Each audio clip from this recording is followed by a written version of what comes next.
My name is Willy Bolander. I study influence, persuasion, and leadership in selling and sales management, and I teach people how to sell.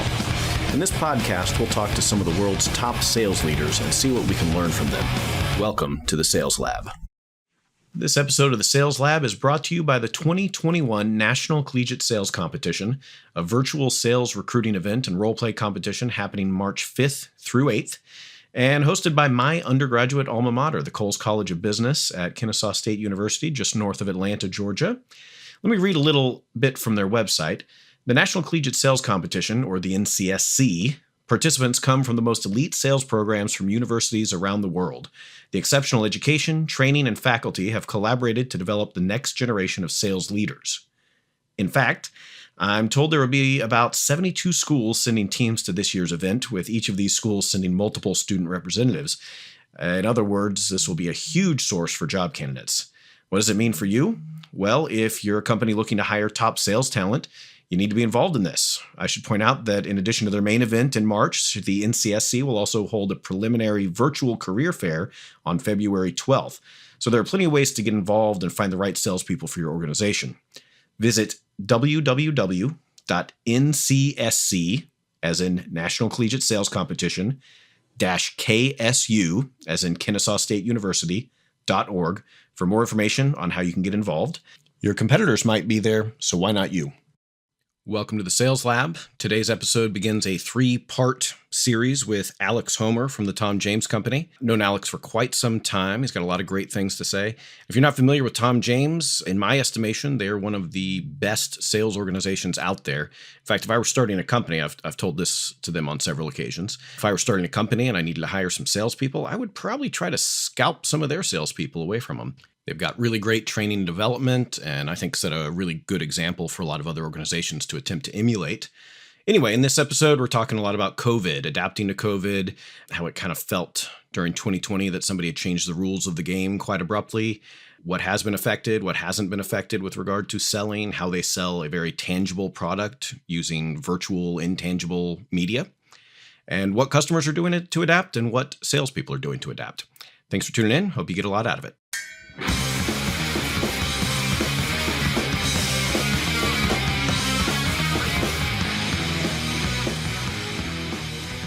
I found the end of YouTube. Yeah. So that was interesting. A lot of people don't realize it has an end, but it does. It has an end. Somewhere in the end, I envision a cat video, So, oh, yeah.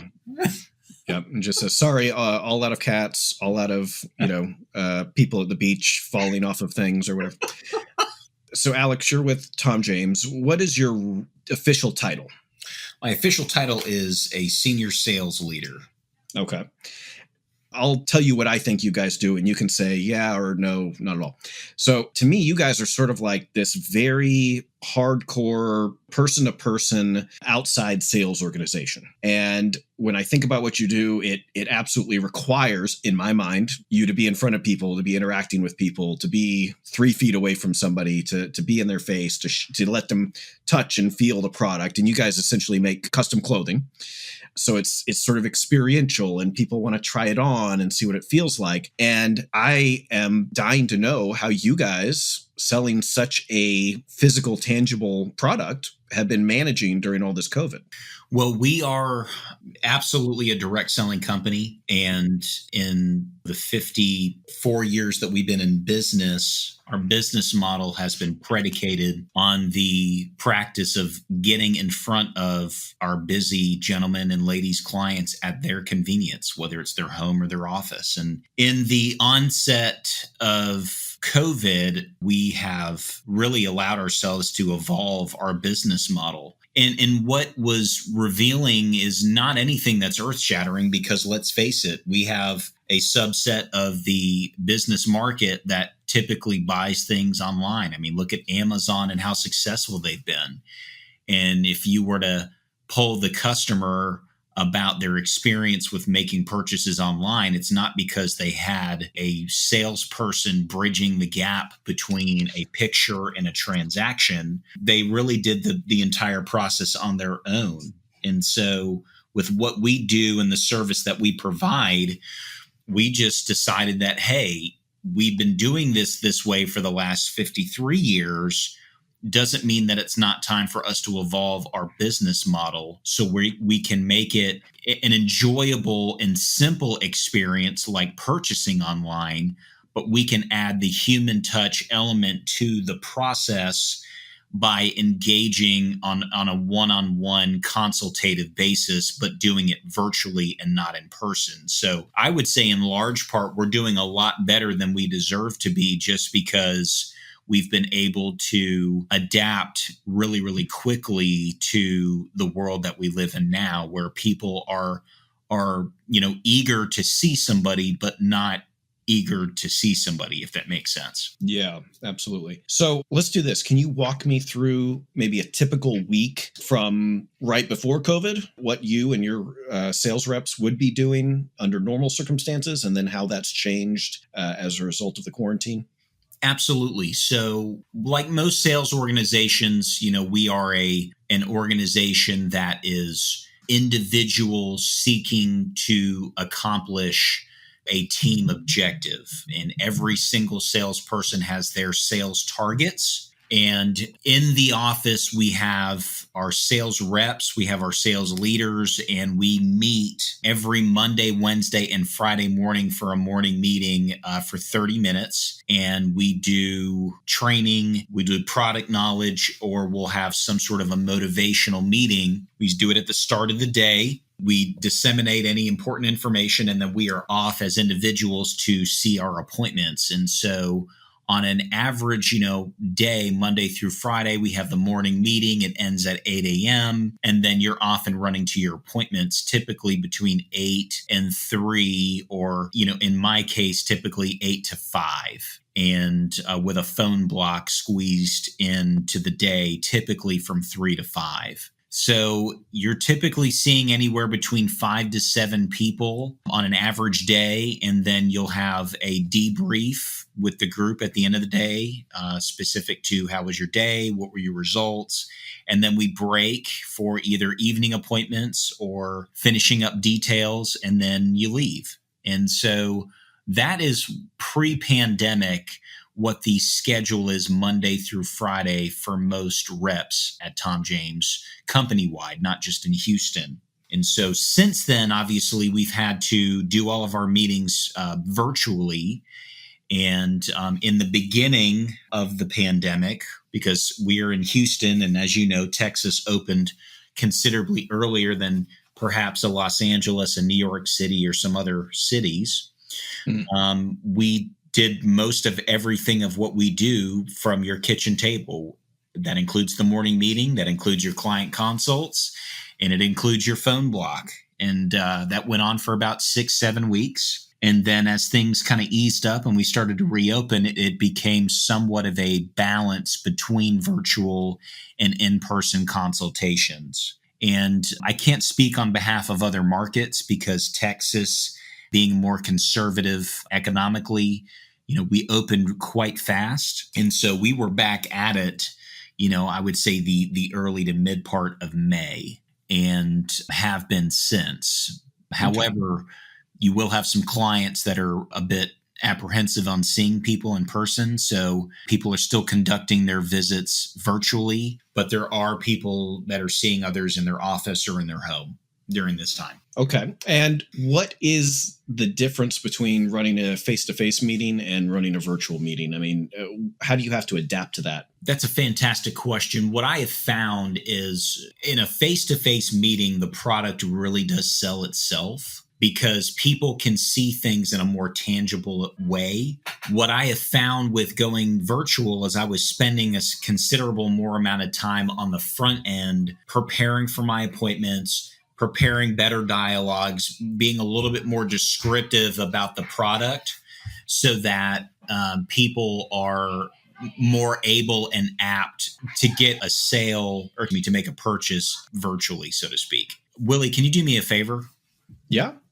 There's considerable amount of noise outside my office. Let me just, I don't want the audio to pick this up. No problem. Yeah, I can hear a little bit of it, but actually, we can build that into the story, I think, right? Nice. The noise that we hear in the background, I'm guessing, is people, getting appointments or making a sale or something like that. So it's late Friday afternoon. You guys are still going strong, huh? Yeah, people are cheering on a big sale, which is great.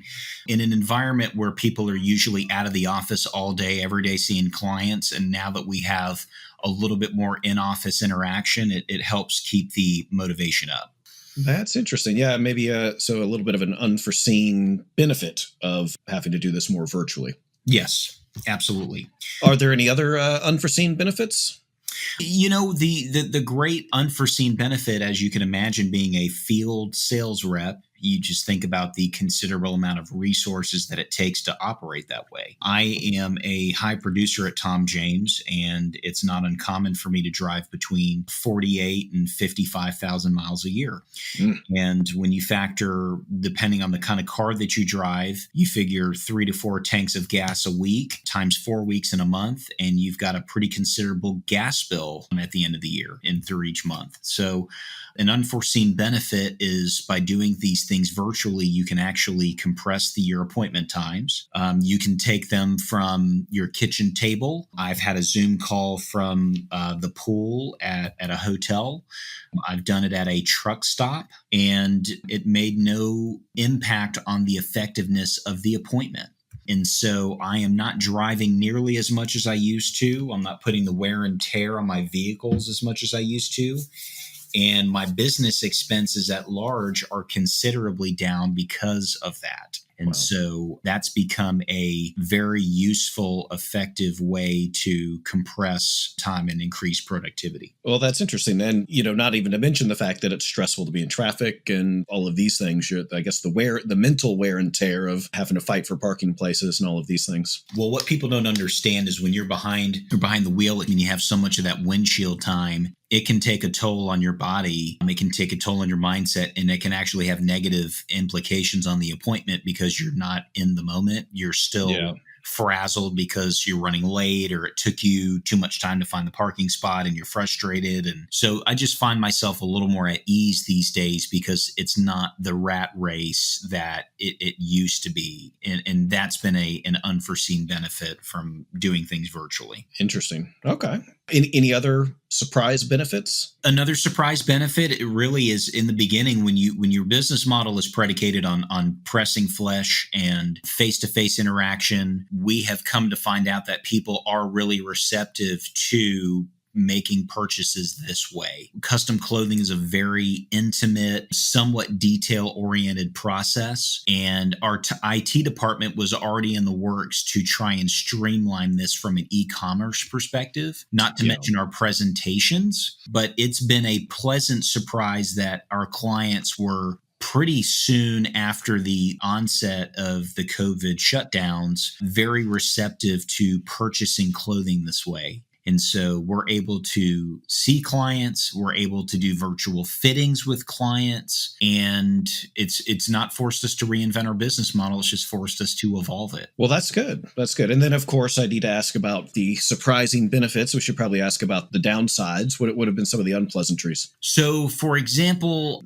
day like today, I had 3 Zoom calls, and I'm somebody that I like to pride myself that I have a higher batting average when it comes to my sales as I've grown over these last 12 years. Selling over Zoom is not always the most effective. Sometimes people are like, okay, great. Well, I need to get together and actually see the fabric, or I need to do this, or I need to do that. Or if it's somebody that needs to get a set of measurements, well, that's not something that you can necessarily do without physically taking them. We're not quite at that place where we are comfortable just having a camera scan somebody and hope it works out. We really believe in the craftsmanship and the technicalities of our training and how we've been taught how to measure. Accuracy is really important to us. So that's still a face-to-face part of the business. So you have that. From an appointment perspective, having Zoom calls makes it easier for a lack of commitment or a lack of follow through. People can stand you up quite easily when they have an electronic commitment versus a physical one. People can forget.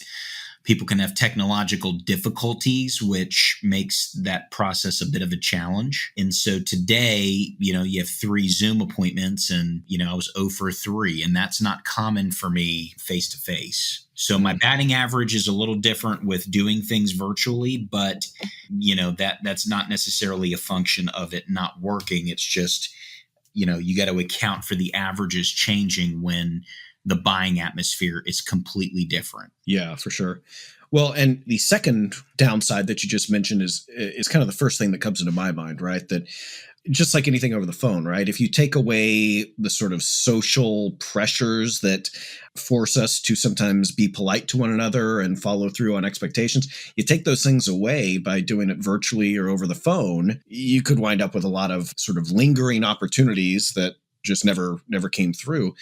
What I wouldn't have expected actually is the first one you mentioned, where in essence, there's a risk that you're adding a brand new step to the sales process and you're still going to have to go out there and do the face-to-face call. So then it's like, okay, well, it's more efficient, except you've just added at least one more hurdle into the sales process, which could be a bummer. Absolutely. And you're not dealing with in the 2020, phenomenon of the year that it's been thus far. And you know that more than most. It's not as simple as going, okay, great, I'll be there in 30 minutes or I'll be there tomorrow. You really have to navigate very, very judiciously the virus. And it's added a step in some cases, particularly with new prospects, which is fine, but it's added that step and it's just navigating that strategically because you're dealing not with the complexity of challenging, how challenging it is, because it's not.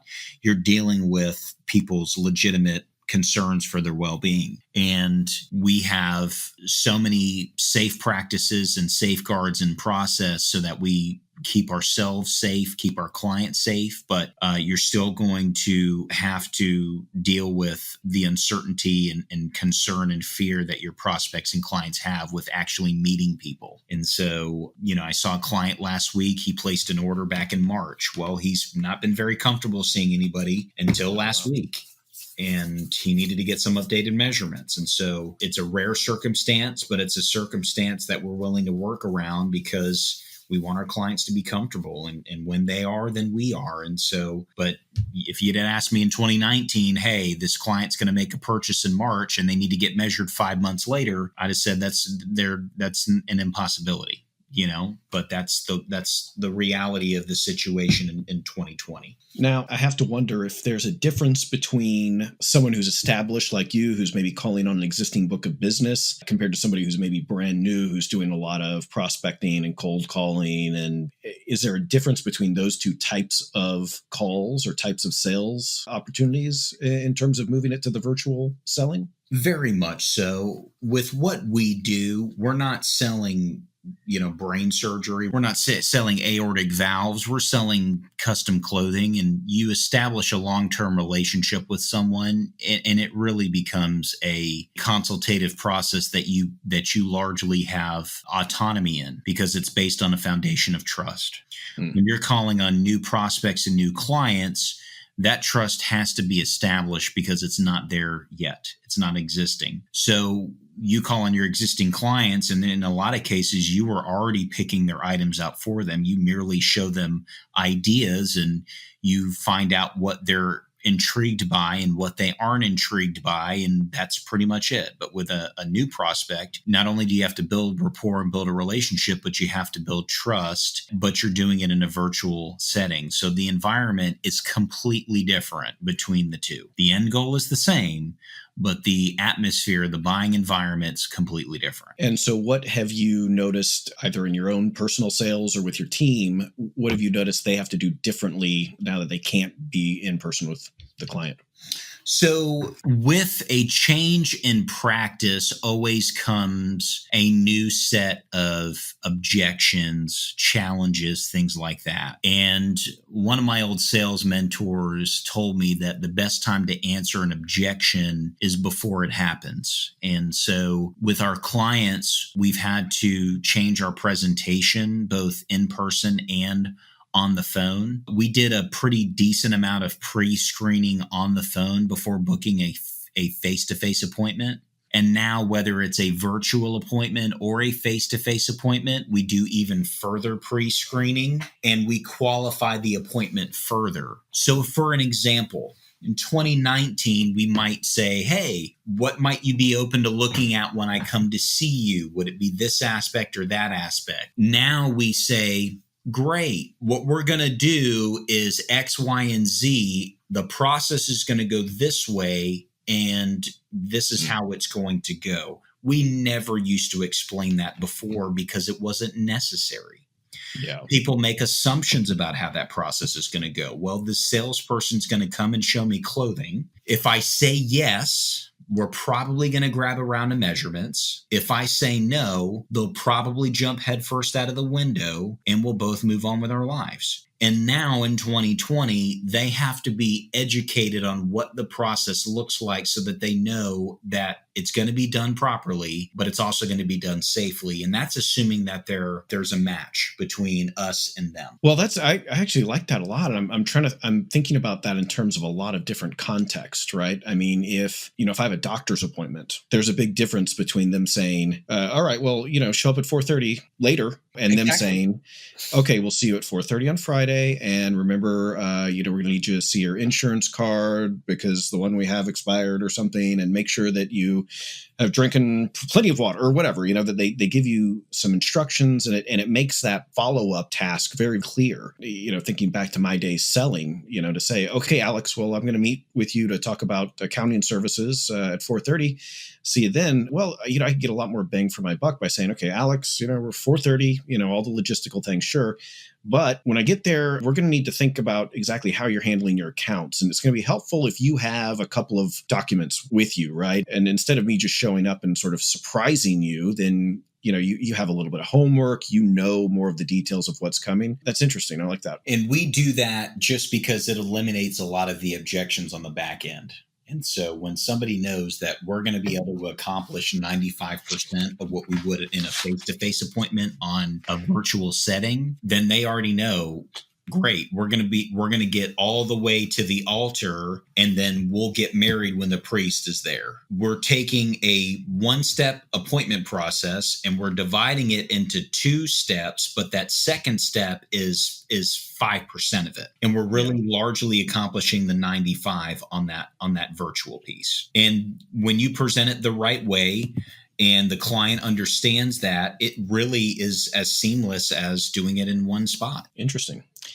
Do you notice that some of your team members are really thriving in the way they're adapting and, they're able to weather this very well, and then others are really struggling? And if so, what are some of the differences? What would you attribute those differences to? So that is a fantastic question, and we'll spend a couple minutes on that because I think that bears answering in a multitude of different ways. So if you were a professional football player and they say, okay, well, here's the rules of football. You score 6 points once you cross the end zone, and you kick a 40-yard kick and you get a point, or you can run it in for a 2-yard conversion or whatever the case may be. And that's all you knew for 54 years. And then, the commissioner of the NFL league says, okay, the game of football is changing. Touchdowns are now worth 4 points and field goals are worth 4 points. And this is worth 2 points. And all of a sudden the scores start to, the processes start to be completely different than what you're used to.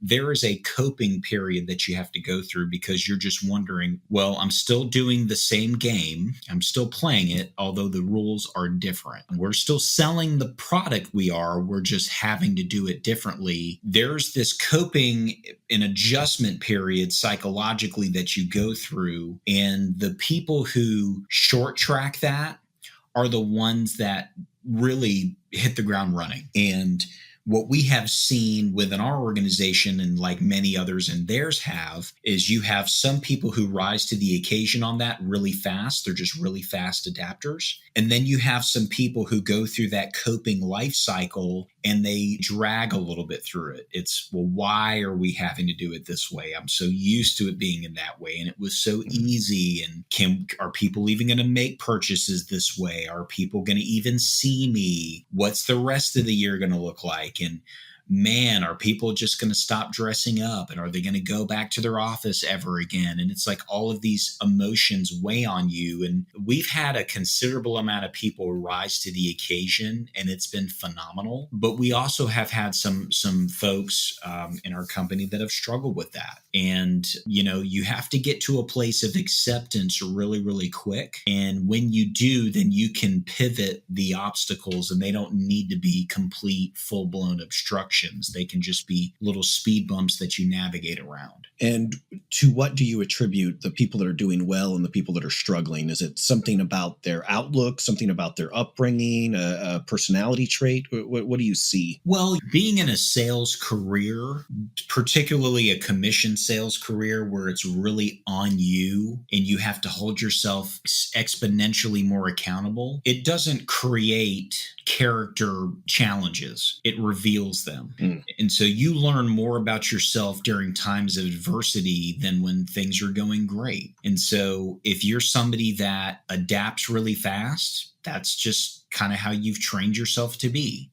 Now, I do believe that it's a choice. So it's not like you choose to not be that way and then never be different. You can choose to not be adaptable and then choose to be adaptable. And the second part of that, besides, maybe how things were before, is just, are you goal oriented? Are you running towards something? Do you have things that are driving you? Do you have that ambition? Because the goals are the vision on the horizon that keep you moving forward when the waves are crashing. You keep your eyes looking forward, and whatever drops in front of you, you try to sidestep that as best you can because you have your eyes moving forward. And so the folks that have been doing the best through that are the ones that are very goal-oriented, very, very focused, and then the ones that are just adaptable by choice. That's just who they are. And with those combination put together, it could be a pandemic, it could be an economic situation, it could be whatever, people will find a way. And they'll show others the way to do it. Yeah, for sure. We're going to stop it right there for now. Please dive into the next episode of the Sales Lab to hear the conclusion of this interview.